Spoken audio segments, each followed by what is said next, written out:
Welcome to the deep dive. Today we're really getting into the weeds on intrusion detection and the whole world of network-based attacks. Yeah, it's a critical area.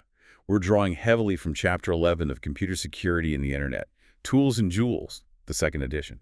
Great source. Absolutely. And our goal today is to really unpack this for you, whether you're just starting out in cybersecurity or, you're already deep in the trenches. We want to give you the core concepts. Right. We're talking about how we actually spot bad stuff on networks, the tools involved for both the good guys and the bad guys, and some of the, well, frankly, ingenious ways attackers try to break things. Exactly. We'll start with Intrusion Detection Systems, IDSs. What are they? How do they fit in with firewalls? And then we'll look at network monitoring tools.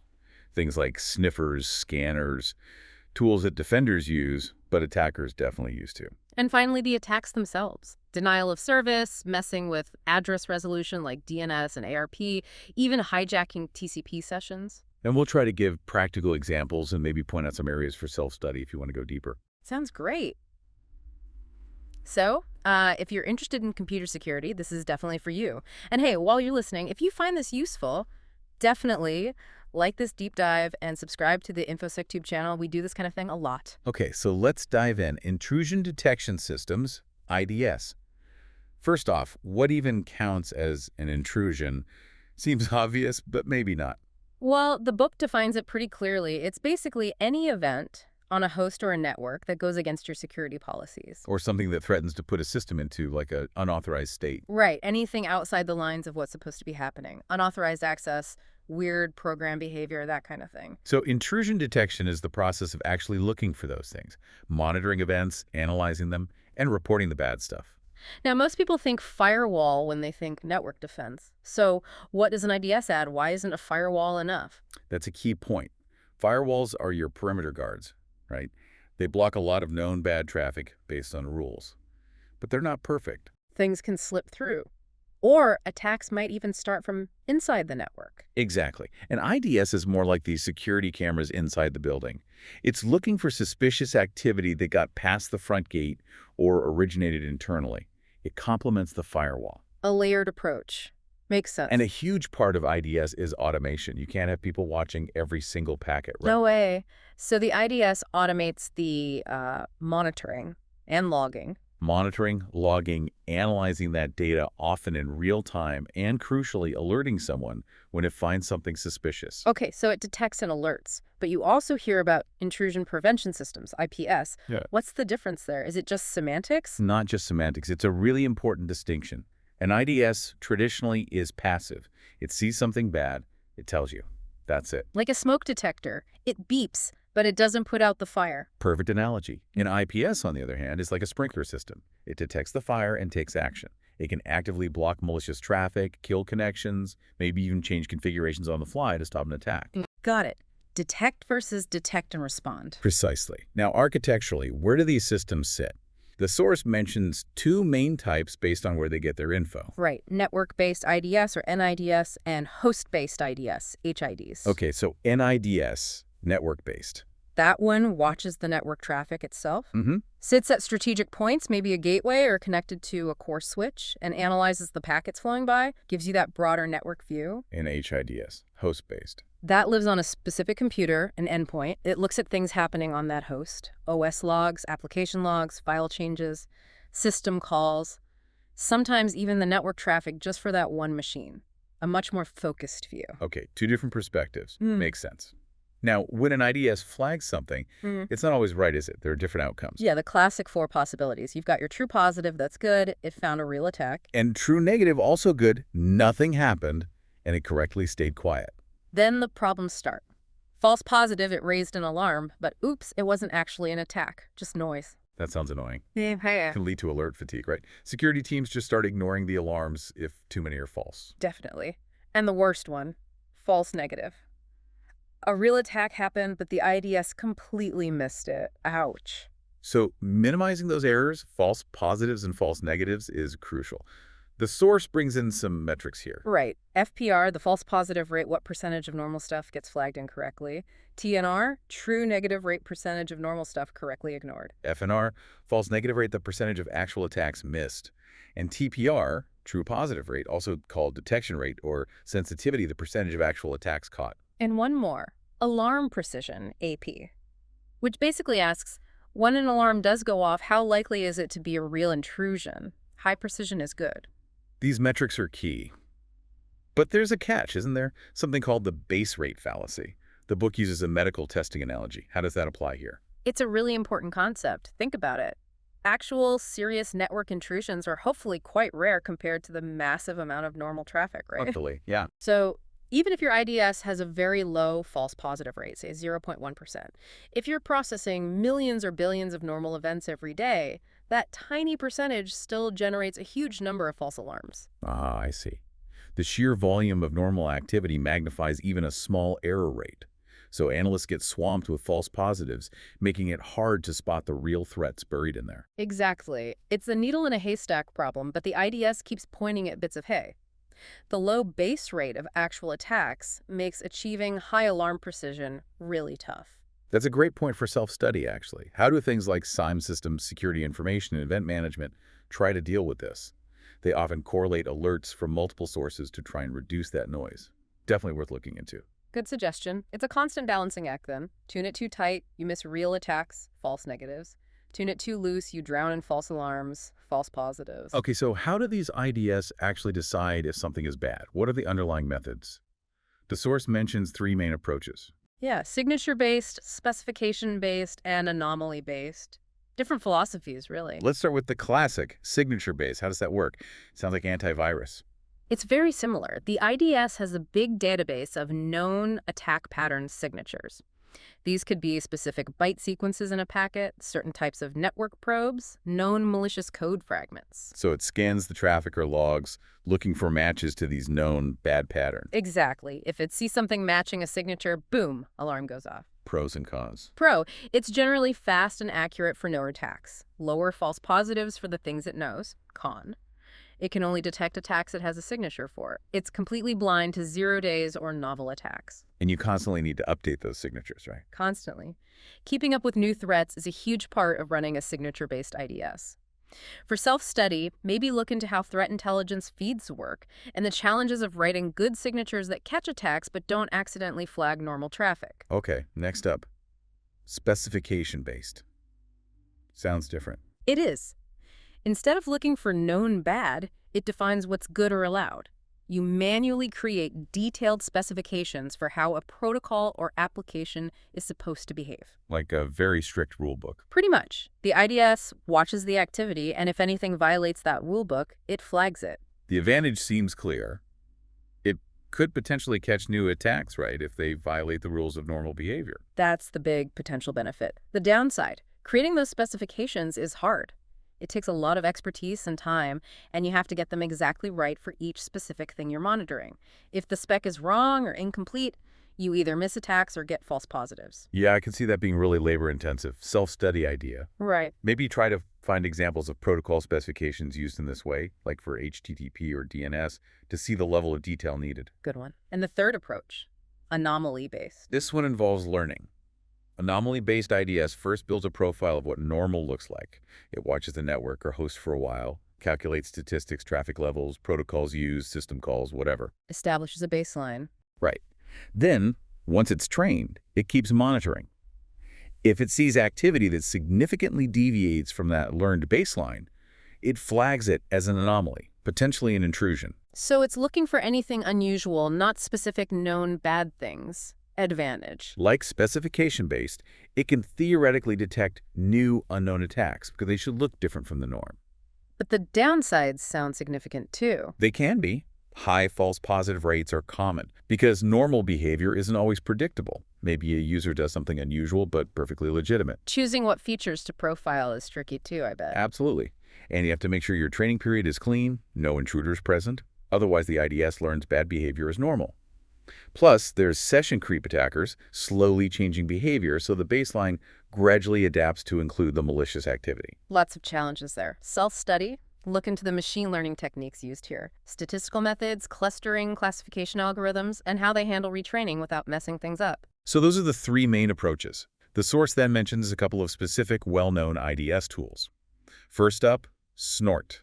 Ah, Snort. Yeah, that's a big one. Open source, widely used NIDs, primarily signature-based. So it uses rules to match packet headers and byte patterns. Pretty much. You define rules looking for specific things in the traffic that match known attacks or suspicious activity. It's known for being pretty flexible and relatively lightweight. And the other one mentioned is Bro, which is now called Zeek. Right, Zeek. Also open source, also a NIDS, but with a different philosophy. It does really deep protocol analysis first. Understands the application layer, you mean? Yeah, it parses protocols like HTTP, DNS, SMTP in detail. Then it uses a scripting language to apply security policies based on that deep understanding. So it can do more than just signature matching. Definitely. It supports signatures, sure, but its strength is in more complex analysis, stateful tracking, and anomaly detection based on that rich protocol data. The design separates the mechanism, parsing traffic, from the policy, deciding what's bad, which makes it very flexible. It can support all three detection approaches we talked about. Interesting contrast. For self-study, comparing the rule languages of Snort and Zeek would be useful. See how they differ in what they can express, and look into Zeek's protocol parsers. Good points. And hey, if you're finding this useful, give us a like and subscribe to InfoSecTube. We'll definitely cover specific tools like these in more detail in future deep dives. Okay, so that's IDS covered. Now let's shift gears to tools for network monitoring and vulnerability assessment. Sniffers, scanners. And the source makes a really key point right away. These tools are dual use. White hats use them for defense, black hats use them for offense. Absolutely critical to remember. Indispensable for admins and security pros, but dangerous in the wrong hands. Let's start with packet sniffing. What is it, fundamentally? It's capturing network traffic, literally grabbing the packets as they fly by on the wire or Wi-Fi. Why do people do it? All sorts of reasons. Network troubleshooting, analyzing performance, security monitoring, forensic investigations after a breach, understanding what's actually happening on your network. And the fact that attackers also sniff traffic is why encryption is so vital, right? TLS, SSH, VPNs. Exactly. If the traffic's encrypted, sniffing it doesn't give the attacker much useful data, hopefully. Now, the source talks about sniffing on old hubs versus modern switches. What's the difference there for a sniffer? Yeah. Old hubs were simple, basically electrical repeaters. Anything coming in one port went out all the other ports. So if you plugged your computer into a hub and put your network card in promiscuous mode. It could see all the traffic on that hub segment, even stuff not addressed to it. Easy sniffing. But switches are smarter. They learn which MRC address lives on which port and only send traffic where it needs to go. Right. So normally, promiscuous mode on a switched network only lets you see traffic specifically sent to your MMAC address, broadcast traffic, and maybe some multicast, not the traffic between two other machines connected to the switch. Unless the attacker uses something like ARP spoofing. We keep mentioning that one. Exactly. ARP spoofing, which we'll get into more detail on later, lets an attacker trick the switch or other hosts into sending traffic to the attacker's machine instead of the legitimate destination. So, yes, you can sniff on a switch network, but it often requires an active attack like ARP spoofing first. Okay. The source also mentions hardware solutions for monitoring, network taps, and span ports. Yeah, these are ways to get traffic from monitoring without necessarily interfering. A span port, or mirror port, is a feature on managed switches.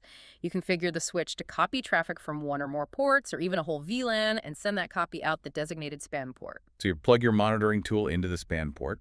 Right. A network tap is a physical device you insert inline on a network cable. It splits the signal, passing the live traffic through while also sending a copy out dedicated monitoring ports, usually one for each direction of traffic. Very passive. Good ways for defenders to get visibility. Self-study. Maybe research different types of taps, passive versus active, and look up how to configure span ports on common switches. Definitely. And if you like these practical tips, hit that like button and subscribe to InfoSecTube. Okay, moving on to vulnerability assessment tools. What's their main goal? Finding weaknesses. Proactively looking for vulnerable services, misconfigurations, weak default passwords, anything an attacker might exploit on your own systems. Find it before they do. The source breaks these network-based tools into roughly 3 groups. Yeah. Reconnaissance tools gathering initial info. Vulnerability assessment tools proper the scanners that actively probe for known flaws. And then penetration testing or exploitation tools, the ones that actually try to exploit the vulnerabilities found. Important distinction there between scanning and exploitation. Very. A vulnerability scanner runs checks, looks for signs of known issues, and gives you a report listing potential problems. Whereas a penetration testing tool, like Metasploit, which we'll mention later, takes that information and actually tries to break in to confirm if a vulnerability is truly exploitable and see what access it grants. Defenders use scanners routinely. Pen testers use exploitation tools ethically with permission to simulate attacks. Attackers use them maliciously. Which brings up the ethics again, especially around releasing exploit code, like in Metasploit. It's a constant debate. Does releasing exploit code help defenders test their systems, or does it just arm the attackers? The general feeling is, well, the bad guys already have or will develop these tools anyway, so defenders need access to them too to understand the risks and test defenses. But responsible disclosure, telling the vendor first, giving them time to patch is key. Absolutely. And the golden rule: never use these tools, especially scanners or exploitation frameworks, on networks you don't own or have explicit written permission to test. The legal trouble is serious. Couldn't agree more. Okay, let's look at that first stage. Reconnaissance. What are the basic techniques? Port scanning and OS fingerprinting are fundamental. Port scanning is probing a target machine to see which TCP and UDP ports are open, meaning which services are listening for connections. Tells you what's running on the machine. Exactly, and OS fingerprinting is trying to figure out what operating system and maybe even what version the remote machine is running. Why is that useful? For both sides. For defenders, knowing open ports helps lock down unnecessary services. Knowing the OS helps apply the right patches. For attackers, open ports show potential entry points, and knowing the OS helps them choose the right exploit one tailored for Windows versus Linux, for instance. And as the source notes, a decent intrusion prevention system might actually detect and block aggressive port scanning. Good point. Now, OS fingerprinting, the source, mentions passive versus active tools. Right. Passive tools, like P0F, just listen to existing traffic from the target. They analyze subtle differences in how different operating systems build their network packets, TCP options, window sizes, things like that. No packet sent to the target. Stealthy. Very. Active tools, like Xprobe 2 or the big one, Nmap, actually send specially crafted probes to the target and analyze the responses. Different OAs respond slightly differently to weird TCP flags or certain ICMP messages. And Nmap gets highlighted specifically. It does more than just OS fingerprinting, right? Oh yeah, Nmap, Network Mapper, is the Swiss Army knife of network scanning. It does host discovery, finding live machines, brilliant port scanning, various types, checking TCP, UDP port states open, closed, filtered, service inversion detection, figuring out what software inversion is running on an open port, OS fingerprinting, and even some basic network mapping. Invaluable for admins doing inventory and checks, and equally invaluable for attackers gathering intel. Absolutely. Self-study idea. Explore Nmap's different scan types, SYN scan, Connect scan, UDP scan, learn how they work and when you'd use them. Also, look into the Nmap scripting engine, NSE, which automates tons of checks. And if you're learning about tools like Nmap, hit like and subscribe to InfoSecTube for more. Okay, from recon to actual vulnerability scanning, Nessus is the big name mentioned. How is it different from Nmap? While Nmap can do some vulnerability checks with NSE, Nessus is built for it. It's a dedicated vulnerability scanner.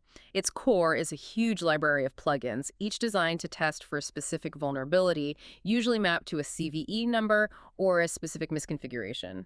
So you point Nessus at your targets, choose which plugins or policies to run. And it runs the checks and gives you a detailed report. Vulnerabilities found, severity levels, often links to patches or fixes. It's more comprehensive for pure vulnerability assessment than Nmap usually is. Proprietary, but free for non-commercial use, last I checked. The source also gives a nod to some older scanners, COPS and Satan. Historical context. Yeah, they were pioneers. TOPS, Computer, Oracle, and Password System, back in 1990 focused on Unix misconfigurations, permissions, weak passwords. Satan, security analysis tool for auditing networks, in 93 was broader, scanning networks for known vulnerabilities. Satan caused a stir when it was released, right? People worried it would empower script kiddies. It did. But it also really pushed the idea of proactive scanning, find your own holes before someone else does. It arguably helped mature the field, self-study, maybe research the impact Satan had and how vulnerability disclosure practices evolved around that time. Interesting history. Okay, quickly back to packet capture utilities. Sure. TCP dump and Wireshark. Standard tools. TCP dump is the command line workhorse. Wireshark is the powerful graphical interface. Both usually rely on libraries like libcap or winpcap on Windows to actually grab the packets. And they often use BPF, the Berkeley packet filter. Right, for efficient filtering. So you can tell the capture library, only show me traffic from this IP, or only show me DNS traffic, and the filtering happens efficiently, often in the kernel, before the data even gets passed up to TCP dump or Wireshark.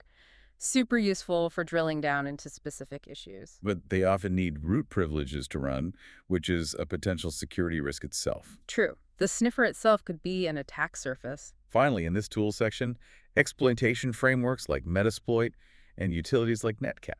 Metasploit is the big open source framework for developing and executing exploit code. Hugely powerful for penetration testers and attackers. Its modular design separates the exploit, how to get in, from the payload, what to do once you're in.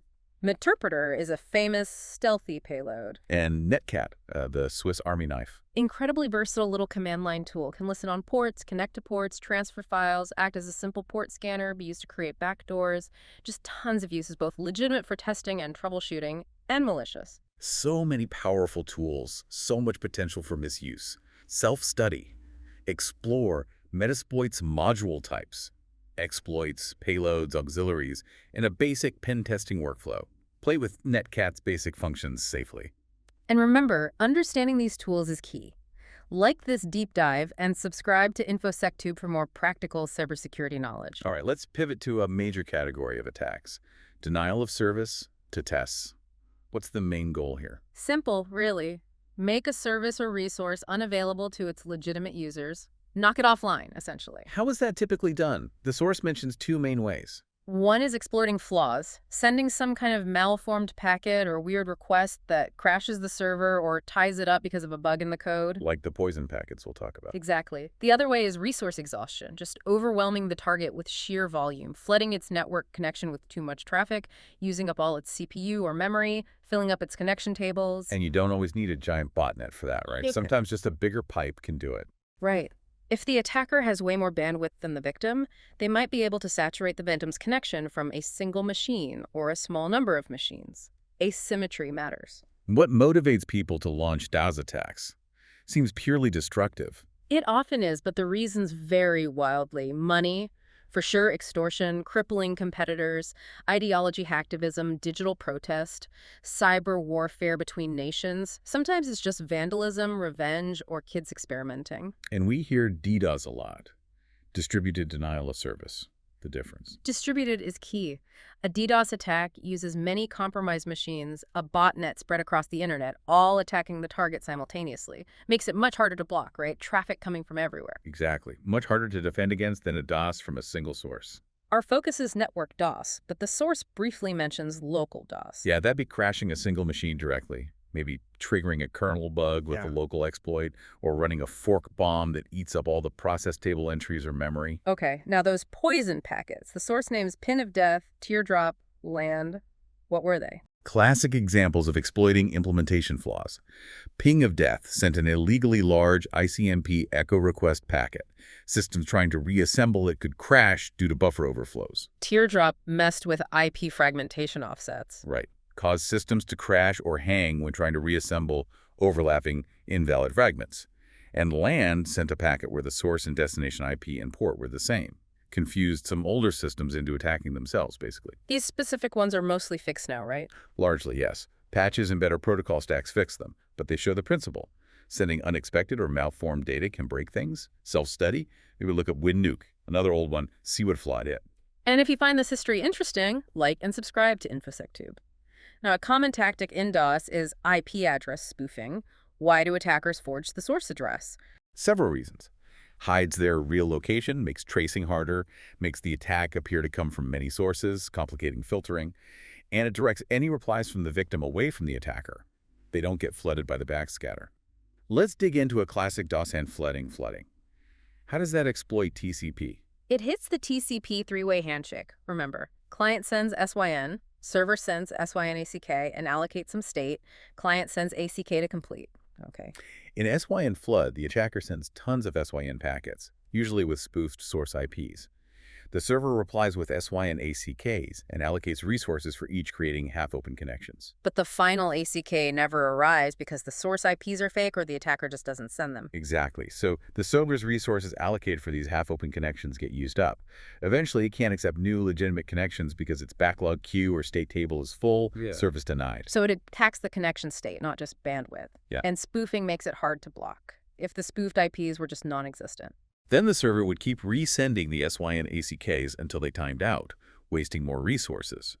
Even if a spoofed IP belonged to a real machine, that machine would just send back a reset, RST, since it didn't initiate the connection, which still consumes some victim resources.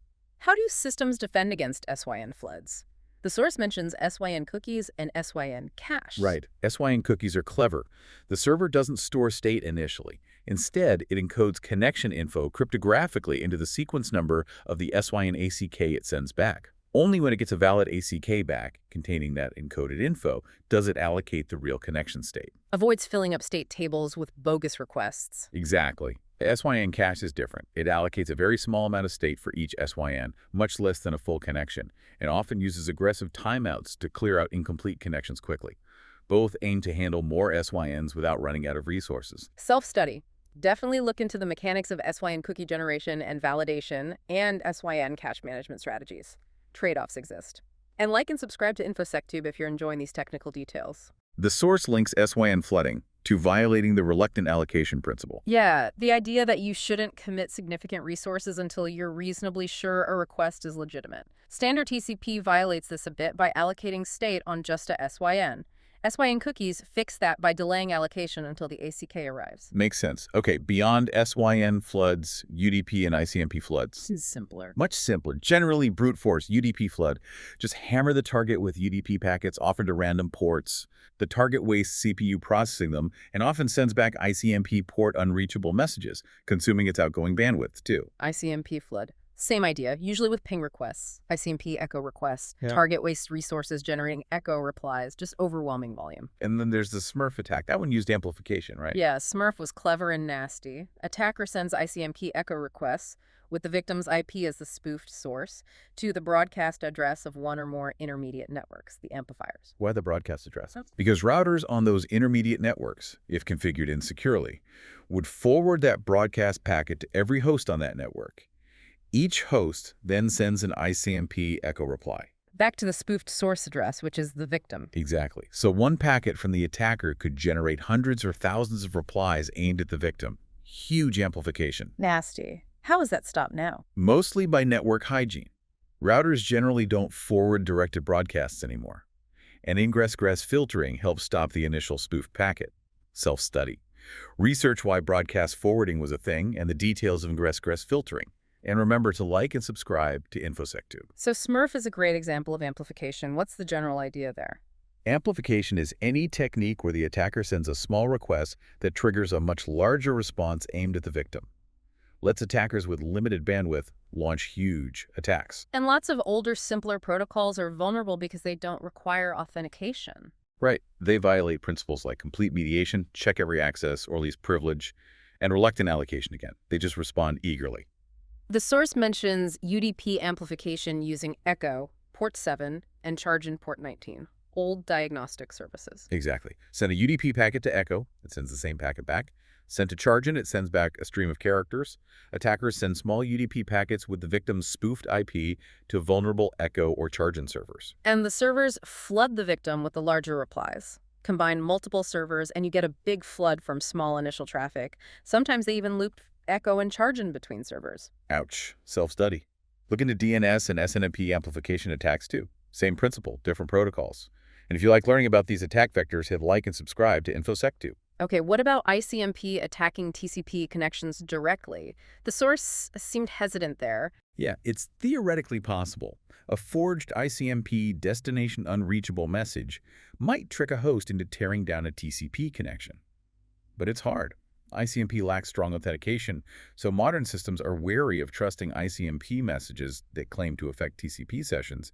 They often check sequence numbers or other context within the ICMP message to validate it. Not a very reliable attack vector usually. Self-study on that. Maybe read the original ICMP RFC 792, and then look for later RFCs discussing ICMP security issues related to TCP. Good idea. Now, we mentioned ingress and egress filtering for Smurf. How do they generally help against spoofing? Key network security practices. Ingress filtering is checking traffic coming into your network. You drop packets arriving from the outside if their source IP address claims to be from inside your network or from reserved NVLID ranges. Doesn't make sense. Stops outsiders pretending to be insiders. Right. Egress filtering checks traffic leaving your network. You drop packets if their source IP isn't actually one assigned to your network. Stops compromised machines inside your network from launching spoofed attacks outwards. Both are crucial for fighting spoofing-based DDoS self-study. Look up how to configure these on common routers and consider the challenges in complex setups.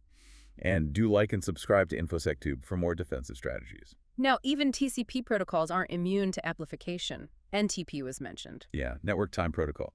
Older versions had commands, like monlist, that weren't well authenticated. An attacker could send a small spoofed query to an NTP server. And get a huge response listing recent clients sent back to the victim. Exactly. Massive amplification potential. Patches, disabling those commands, better authentication, and rate limiting have largely fixed the widespread NTP amplification issue, but it shows even connection-oriented protocols can be abused if specific commands allow amplification without proper checks. The source wraps up DOS by mentioning early toolkits, TFN, TFN2K, Stashel and botnets like Trinu and Mirai. Just shows the evolution, right? Definitely. Those early toolkits automated coordinating attacks from compromised slave machines. Trino used a master daemon setup for UDP floods. And Mirai was a game changer. That was the IoT botnet. Routers, cameras. Yeah, exploiting default passwords on millions of insecure IoT devices to build a massive botnet capable of unprecedented DDoS attacks. Really highlighted the risks of insecure connected devices. Self-study? Research Mirai's specific exploits and compare early DDoS tools to modern botnet CNC. And please, like and subscribe to InfoSecTube. So summing up DOS. Easy to notice when it happens, hard to completely solve. It's technical, but also social and economic. Defenses are layered. Host hygiene, network operator filtering, using things like CDNs to absorb traffic. Right. Now let's shift focus again. Address resolution attacks. These mess with request response integrity, as the source puts it. We're talking DNS and ARP. Okay, DNS first. Domain name system. Remind us of the basics. DNS is the Internet's phone book. Translates human-friendly names like www.infosectube.com into the IP addresses computers actually use to connect. It's distributed, hierarchical. No single central server holds everything. So when I type a URL, my computer asks a local resolver, which then talks to other DNS servers route, TLD, authoritative to find the IP. And there's caching involved. Exactly. A multi-step query process, often involving recursion and iteration between servers. And yes, caching happens all over the place on your machine, at your ISP to speed things up. But all those steps, all that caching, potential points of attack. And pharming is the general term for messing up that name-to-IP mapping. Right. Distinct from phishing, which tricks the user into clicking a bad link or entering credentials, pharming corrupts the lookup itself. You type the right address, but DNS gives you the wrong IP, sending you to a fake site. And basic DNS queries aren't cryptographically protected. Not inherently, no. That's a core vulnerability. Queries and replies can be forged or tampered with in transit if an attacker is positioned correctly. How can attackers mess with DNS resolution? The source lists several ways. Locally, they could tamper with your host's file or poison your machine's DNS cache. On the network, they could compromise an intermediate DNS server your queries go through, or perform a man-in-the-middle attack to intercept and alter DNS responses. Even get malicious DNS server settings pushed via DHCP on an untrusted network. And then there's DNS spoofing and cache poisoning aimed at the resolvers themselves. Yeah, DNS spoofing is sending fake responses. Cache poisoning is specifically trying to get a resolver to cache a fake record. If successful, anyone else using that resolver gets the bad IP address until the cache entry expires. Older DNS used just a 16-bit ID to match queries and replies. Made guessing easier. Somewhat, yes. The Kaminsky attack in 2008 was a more sophisticated technique that made cache poisoning much more practical by exploiting how resolvers handled multiple queries. Defenses against that. Randomized source ports. Case mixing. Exactly. Randomizing the UDP source port makes it much harder for an off-path attacker to guess the right combination to forge a reply. Adding random capitalization to the domain name query, 0 by 20-bit encoding, adds another layer of unpredictability the attacker has to match. Self-study. Dig into the Kaminsky attack specifics and the countermeasures deployed. And hit like and subscribe for more on InfoSecTube. The source categorizes DNS attacks by domain local, ISP, global, authoritative, registrar. Just highlights the different places things can go wrong. Right. And defending against pharming is tough for end users. The real long-term fix is DNS-SEC. Domain name system security extensions, yes. DNS-SEC adds digital signatures to DNS data. Provides origin authentication, was this response really from the authoritative server? And data integrity, has it been tampered with? But deployment has been slow. It's complex, requires managing cryptographic keys across the entire distributed DNS hierarchy. It's getting better, but it's not universally deployed yet. Okay, let's switch from DNS name to IP to ARP, IP to MAC. What's ARP's job? Address Resolution Protocol. Works on the local network, the LAN.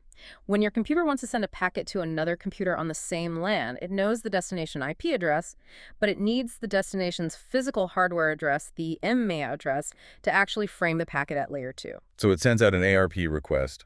Who has IP address 192.168.1.net? Exactly. Broadcasts it on the LAN. The machine with that IP address responds with an ARP reply. I have that IP, and here's my MAC address. And the original machine caches that IP to MAC mapping. Right, in its ARP cache, so it doesn't have to ask every single time. But like basic DNS, standard ARP has a security hole. A big one. It's fundamentally unauthenticated. ARP replies aren't signed. Any machine on the LAN can send an ARP reply for any IP address. And crucially, most systems accept unsolicited ARP replies they didn't even ask for and will update their cache based on them. Ah, so that enables ARP spoofing or ARP poisoning. Precisely. An attacker just blasts out fake ARP replies. They might say, hey everyone, the IP address of the default gateway, that's my MC address now. Or the IP address of that file server you want to talk to, that's my MC address. And other machines on the LAN update their ARP caches with this false information. Yep. Because the replies look legitimate and they accept unsolicited ones. What's the impact? If my machine thinks the attacker's MSC corresponds to the gateway's IP, then all your traffic destined for the internet will go to the attacker's machine first, even on a switched network, because the switch itself might also get poisoned or just forwards based on the destination MSC it now thinks belongs to the gateway. Instant man in the middle. The attacker sees all your traffic, can modify it, forward it on, or just drop it. Exactly. Monitor traffic, steal passwords from unencrypted sessions, inject malware. ARP spoofing enables all sorts of nasty stuff on the local network. How do you defend against it? Static ARP entries are one way manually locking down the IP to MAC mapping for critical devices like gateways, but that's hard to manage. Better solutions often involve features on managed switches, like dynamic ARP inspection. DAI. What does DAI do? It watches ARP traffic. It often works with DHCP snooping, which tracks legitimate IP to MAC bindings learned via DHCP and checks ARP packets against that information or configured static bindings. If an ARP packet looks suspicious or inconsistent, the switch drops it. A more robust solution, long-term, maybe a secure version of ARP. That would be ideal, but like DNS-SEC, adoption takes time. Self-study, look into DAI and DHCP snooping configurations. Also, maybe research secure ARP RSAR proposals. And like and subscribe to InfoSecTube. The source also quickly mentions port stealing and MAC key flooding against switches themselves. Yeah, attacks on the switch's MC address table. Port stealing tries to trick the switch into associating a victim's MC address with the attacker's port. MSC flooding blasts the switch with tons of fake source MC addresses to fill up its table. If the table fills up, the switch might act like a hub. Broadcast everything. Some older or simpler switches might, yeah. Make sniffing easier for the attacker. Port security features on switches, limiting MSCs per port, sticky MSCs, help mitigate these. Self-study. Check out switch port security options. So there's a parallel between DNS attacks and ARP attacks, isn't there? Both mess with address mappings to redirect traffic. Absolutely. DNS is named to IP, ARP is IP to MAC on the LAN. Both exploit lack of authentication to turn an off-path attacker into an on-path attacker. And tools like DSniff with ARPspoof and EtherCap are mentioned as facilitating these. Right. They're suites designed for network auditing and, well, attacking. They automate ARP spoofing, provide frameworks for man-in-the-middle attacks, sniff credentials from various protocols, powerful dual-use tools, again, always use ethically and with permission. Definitely. For more on tools like EtherCap and practical MITM techniques, check out InfoSecTube for potential future content. Okay, final major topic, TCP session hijacking. Sounds dramatic. It can be. Conceptually, it's about an attacker taking over an already established, unencrypted TCP connection. So someone's logged into a server via Telnet, maybe? Perfect example. Telnet is unencrypted. If an attacker's on the path between the client and the server, they can potentially inject their own commands into that telnet session, pretending to be the legitimate client. What's the main technical hurdle for the attacker? Dealing with TCP sequence numbers. TCP uses sequence and acknowledgement numbers to ensure data arrives reliably and in order. The attacker needs to figure out the right sequence numbers to use so their injected packets are accepted by the server as part of the ongoing session. But tools exist to help with this. Oh, yes. It's not trivial, but tools can automate much of the process of sniffing sequence numbers and injecting packets. And the scary part is, it often requires no access to the end machines themselves, just a position on the network path. Two variations mentioned, one where the original host gets kicked off. Yeah.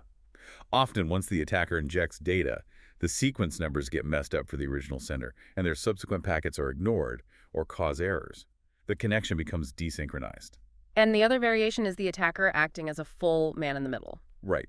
Intercepting traffic in both directions, potentially modifying it, and carefully adjusting sequence and ACK numbers on the fly to keep both ends happy.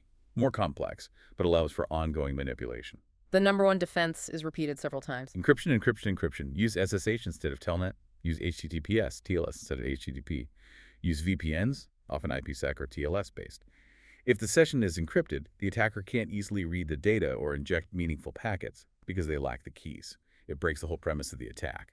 Crucial point. And just to clarify, this is different from stealing HTTP session cookies, right? Or messing with crypto key exchange. Yes. HTTP session hijacking is stealing a cookie to impersonate a user at the application layer. MITM on key exchange, like Diffie-Hellman, attacks the setup of the secure channel itself. ARP spoofing might enable TCP hijacking by getting the attacker on the path, but it's a separate mechanism. Okay, quick refresher on TCP sequence numbers. Why are they there? TCP treats data as a stream of bytes. Each byte gets a sequence number.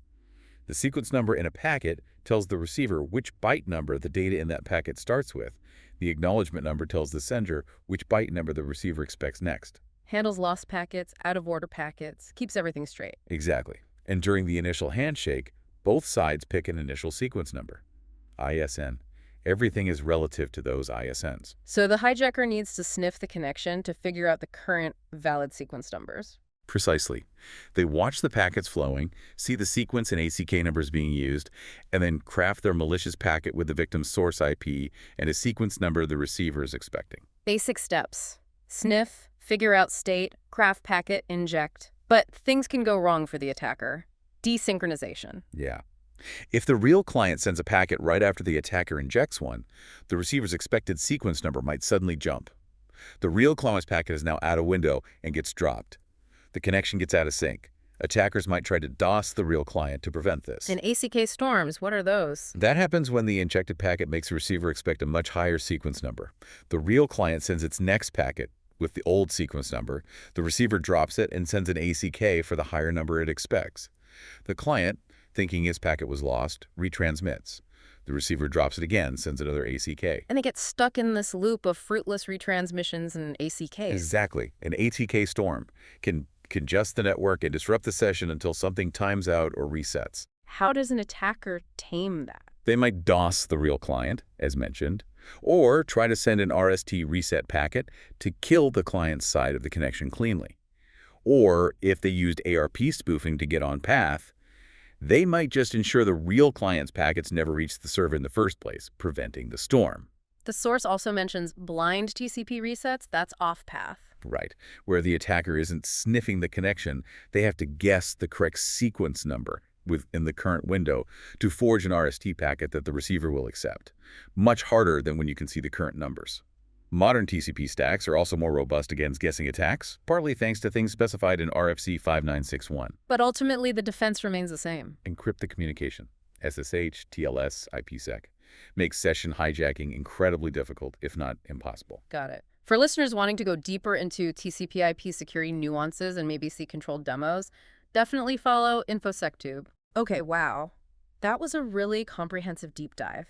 We covered intrusion detection systems, NIDS, HIDs, the different detection methods, then all those tools, sniffers, scanners, exploit frameworks, and finally the attacks.